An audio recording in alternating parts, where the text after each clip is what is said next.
It's Ready, Set, Continue.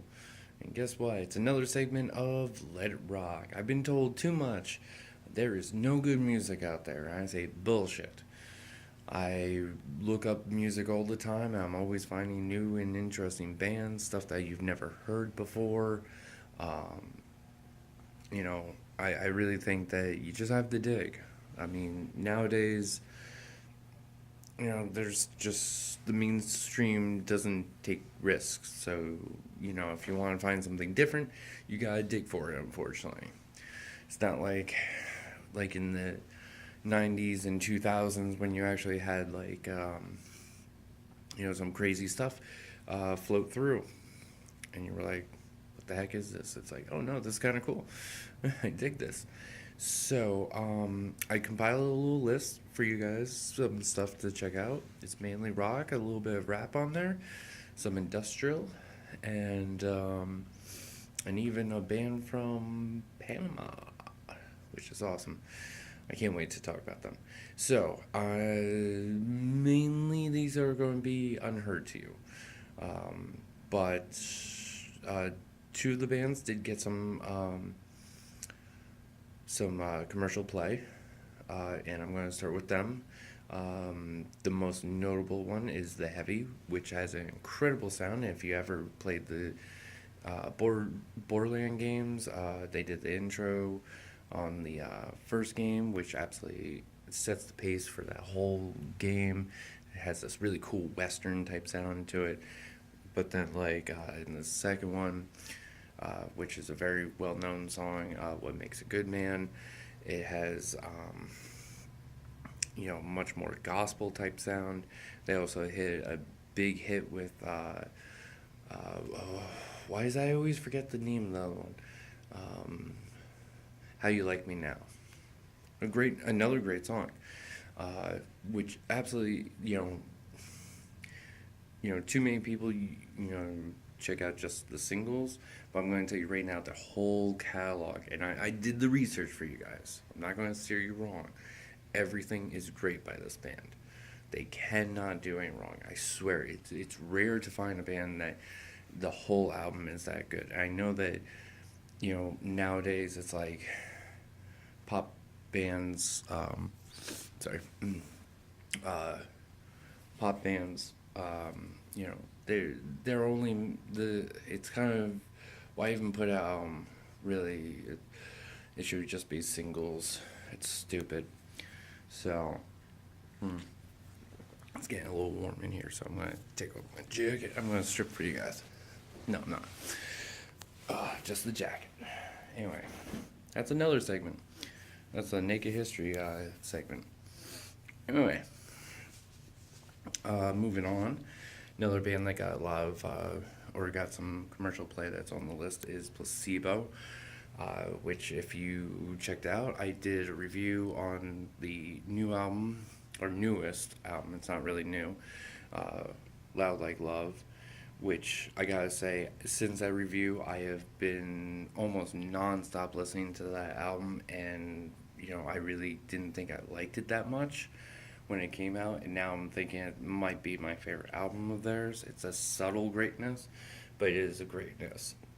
But their success came from Cruel Intentions. They got the song Every Me, Every You, which is it's a good song. It really is. I used to dig it a lot more before everyone else started to listen to it and play it out on me.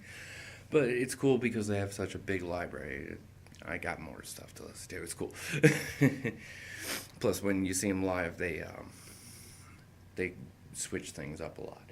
So that's really cool. They also did a cover of Kate Bush's Running Up That Hill, which is fantastic. It was on True Bloods, so that might be some way that you might have known about them.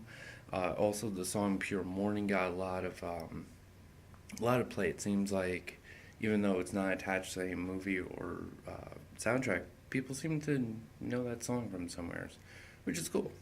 It's good to see that, stuff like that still finds its way into people's, MP3 players and stuff. So, moving on, then I got the band Hours, Ours, not like as in time.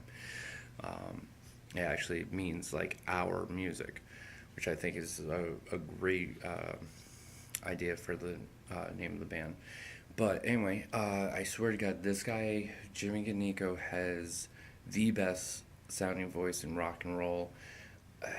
We haven't seen the likes of it since like Freddie Mercury. I know it's really tough to, it's like really, you're really stretching. Are you on the take? Like, are you being paid? No.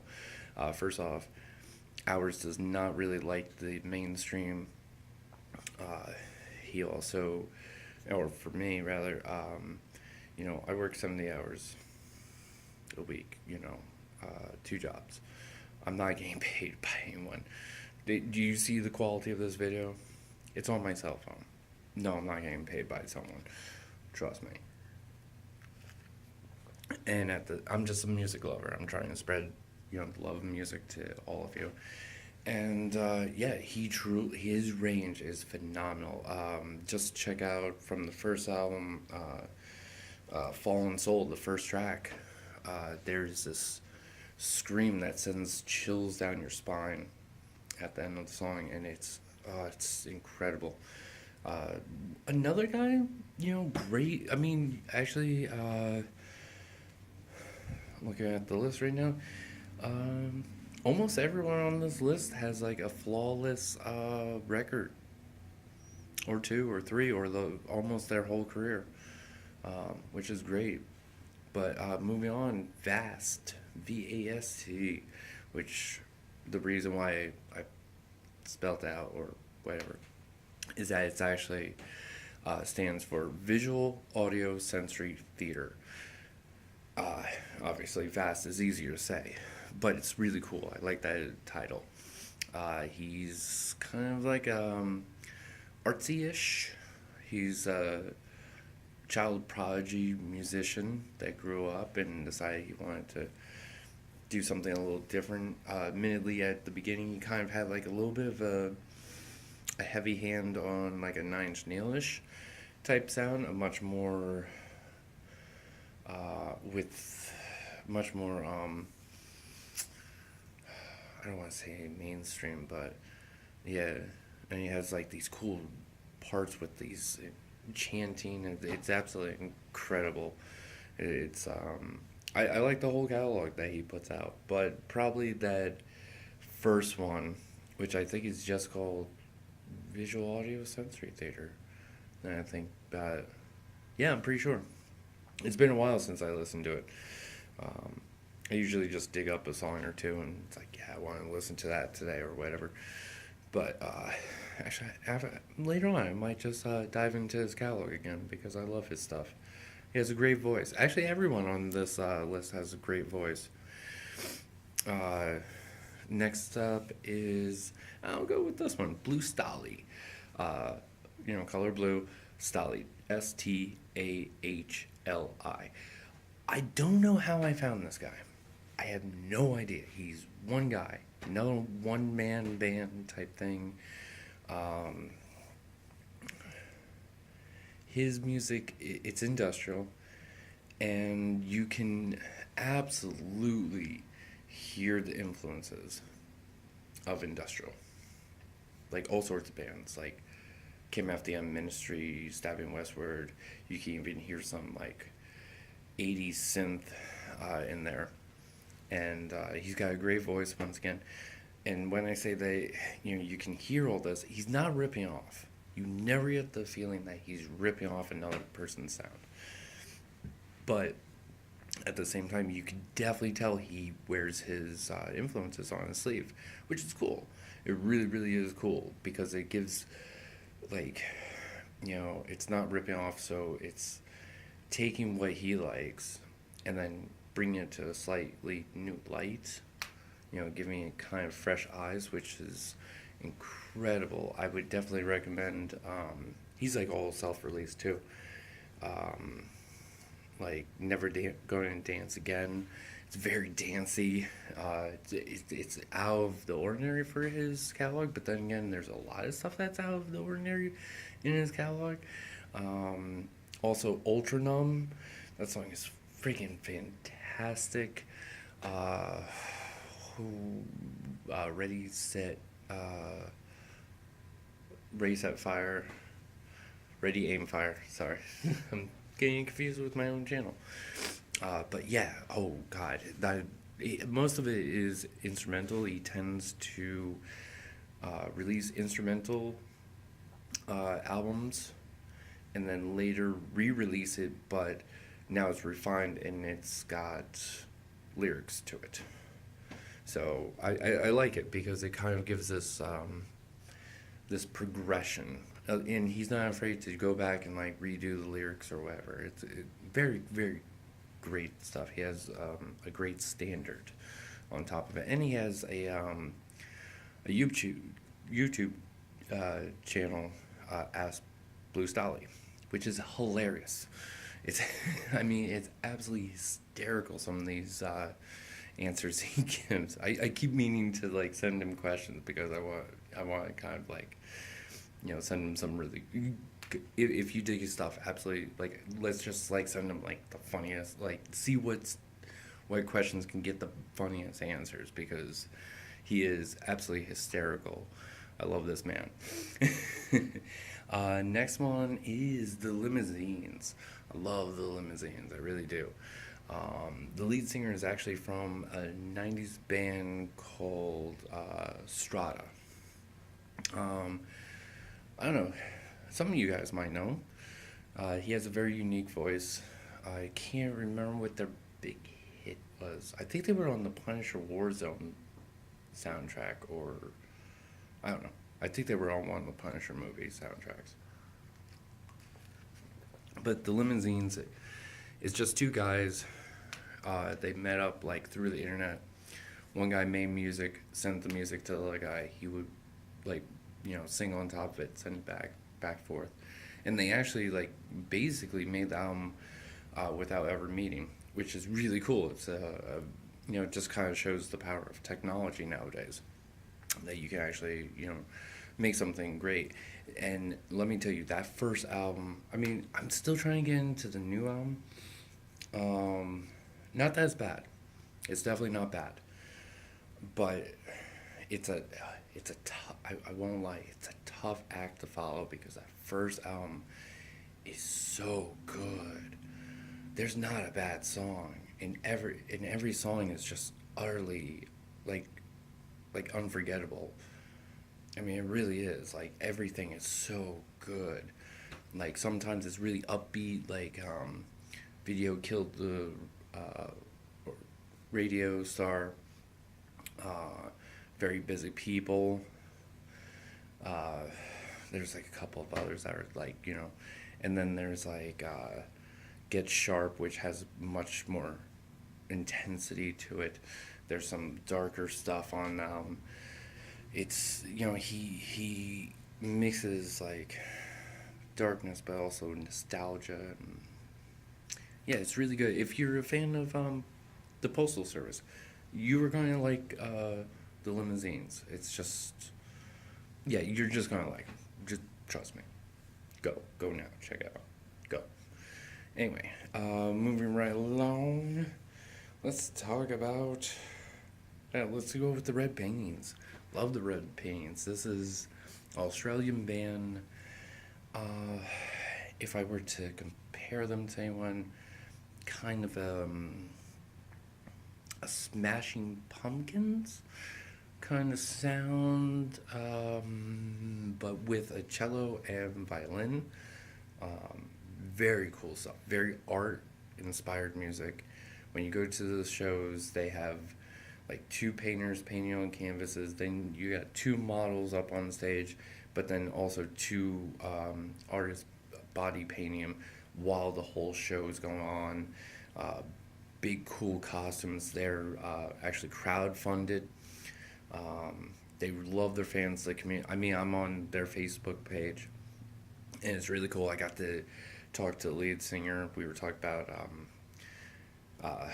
David Bowie and the dedication concert that they did, and we're like, well, why wasn't like Placebo and Arcade Fire and all And Nine Inch Nails on there since, they were friends with Bowie and toured with him a lot.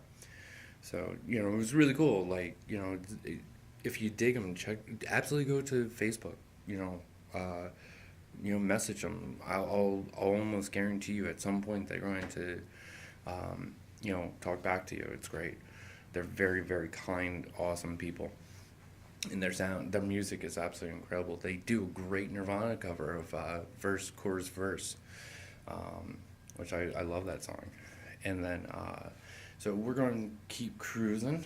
My next one is a little bit of a mouthful, astronautalis. Astronautalis. Astronautalis. Described as the Johnny Cash of hip hop. This guy, especially the This Is Our Science album, is phenomenal. I don't think that I've seen more consistent high scores ever for an album.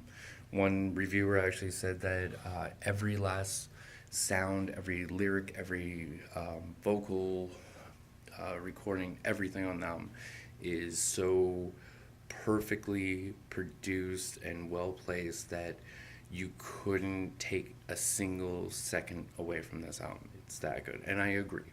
It actually, like, his concepts are incredible, and he combines his own personal stories with historic events, which makes it absolutely amazing. And his buddies, which is going to be the next band I'm going to be talking about, is Doomtree. Doomtree is kind of like the next level of Wu-Tang in a weird way. It's a bunch of individual musicians all coming together and forming a supergroup. They're all out in Minneapolis, and it's absolutely incredible. They're both astronauts, and Doomtree are part of the anti-rap movement, which is they wipe clean all the stereotypes and start from ground zero, build up this whole nother sound, which often it thrives off a lot of electronic, a lot of jazz, a lot of blues, a lot of like 20s to early 60s time era music. And their stuff is absolutely amazing. POS, he's incredible. Sorry, I was out in punk rock and then came to hip hop. I love Sims, Dessa. Actually, you probably have heard Dessa. Dessa's got like a couple songs on the radio now. They're starting. You're going to hear Doomtree. You're going to hear Doomtree at some point in your life in the near future. They are the future of hip hop, in my opinion.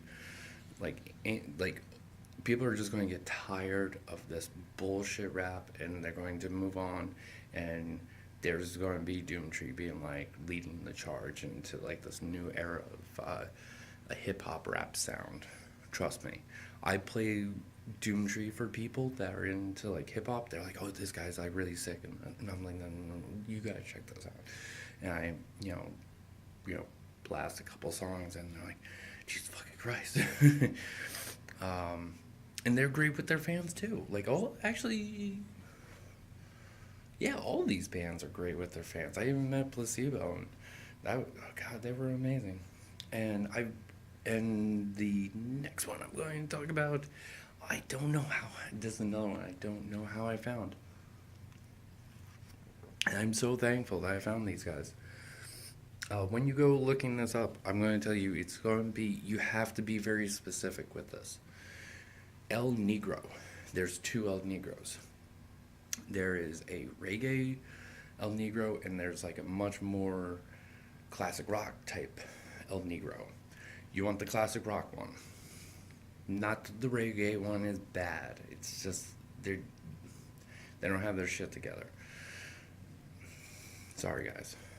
But the one from Panama, when you're going on YouTube, look up El Negro Panama Disco. That's the name of the record label. But I'm going to tell you right now, fuck the Black Keys. Forget it. Forget them. I know that, people are like, oh, it's very, classic rock, embodies that classic rock type era. And yes, they do. They do.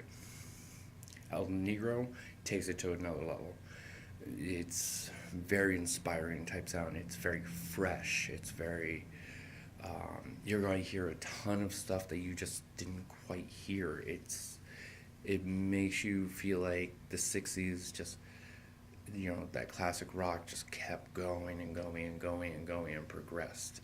And that progression is El Negro. I'm going to tell you right now, it's all in Spanish. I have no idea what they sing about. I have no idea what the song titles are, but it's absolutely incredible. But check them out. And I love you all. Peace.